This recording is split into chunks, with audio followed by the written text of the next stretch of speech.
Hi, and welcome to this flip through of my botanical collage series. When I began this series, I had no idea it would become so big. 36 pieces totally. That's a lot. I thought I would make perhaps 6 to 10 pieces, but it developed from just showing the way I compose and glue the collages to showing all kinds of techniques for making collage papers, also called collage fodder. In the beginning of the series, several asked how I did this and did that kind of paper, so I decided to share many of all the techniques I know, because what the heck, I'm an elderly lady and why take my knowledge with me in the grave? Don't worry, I'm fit for fight right now and ready for many more great creative projects. Now I will take a summer holiday off from making videos and hopefully be back with a new project after my summer holiday. Also, you can find a playlist with all the videos of the single collages. Have fun! This was the first one. I decided to use fabric and a gel print of some weed or from my garden and my stitching also, and some cribbing down the side here. Number 2, this was a gel print from a real leaf and also my beloved stitching here. Number 3, this paper was from a small course I took in cyanotype, so this is also some kind of weed from the garden. This one is gel printed papers, and this is from a page in an old book from I don't know what it's called, but an imprint in a stone of an old leaf. And this is a French knot with the tails, stitching. And number 5, different gel prints, and this was made, the focal point was made from a piece of paper with a gesso, and where I used a stencil and gelatos. Yes. And here is number 6, all kind of different gel prints, and these 2 pieces were made of watercolor paper, real leaves, and watercolor paint. Number 7, this was from an old magazine, was over 100 years ago. In Danish they are called vintergækker. I think they are called snowdrops in English, but I'm not sure. And some kind of masking tape and chain stitch down there. Number 8, these circles were made of paper with pan pastels and stencil, and a lot of different gel prints, and some kind of fabric, and some chain stitch with tails. Number 9 was made after I came home from a trip to Norway, and there was a lot of this birch bark lying on the ground, so I took a piece and incorporated it in this collage here. Number 10, oh sorry.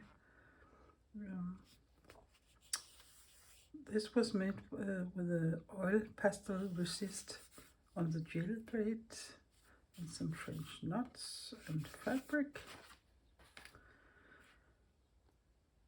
This piece here was made from a bill from the supermarket, a stencil and some acrylic paint, and then I took a heat gun, and the paper turns black when you put heat on the bill. And some stitching and jelly prints. Number 12, some seed pods from a tree. And this paper here is some wax paper I have crumpled and put a little gold on the top of the paper to highlight it.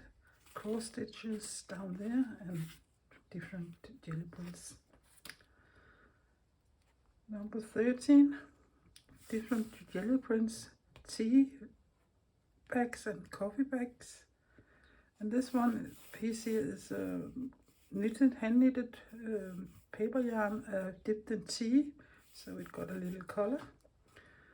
And some old books, yeah. Number 14, this I can't grow, so I took some carbon paper and find a piece in a book and draw it on top of it down on the another paper, and then that way you can get a print here. Some stitching.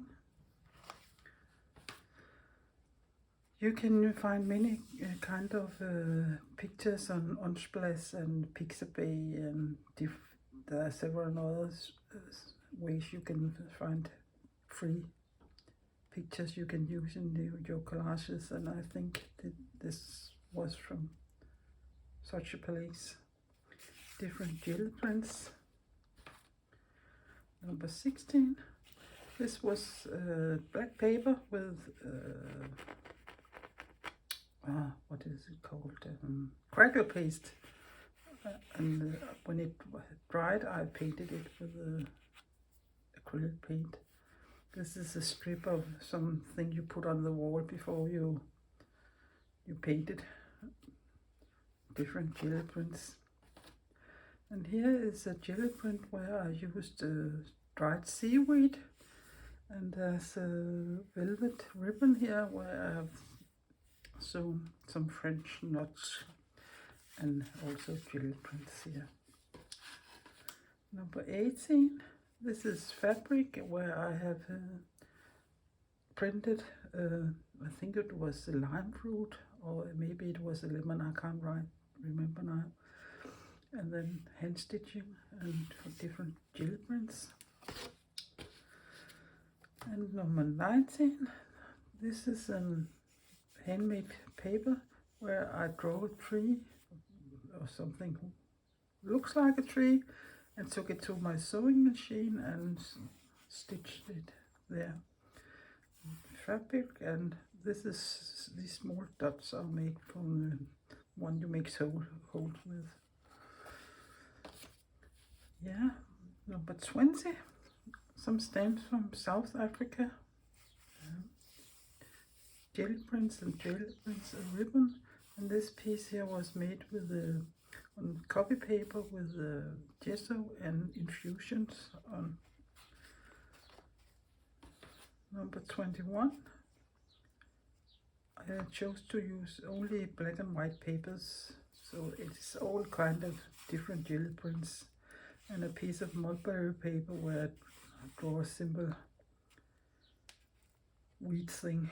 And some leaves there. Number 22. I tried to paint with Newton's markers on my jelly plate and lifted it off with the white paints, and it gives good impressions on this way, I think. Some hand stitching and different jelly prints. 23. This is a piece from an old curtain, I think I found on the Goodwill store. Chain stitches and all kind of jelly prints. 24. This is a paper with braille writing on, made for people who are blind so they can read. That's a technical drawing, and this piece is from an old botanical book, and some jelly prints too. 25 real leaves who had been broken down, so they look a little like skeleton leaves. Jelly prints and some stitching with a bling bling thread.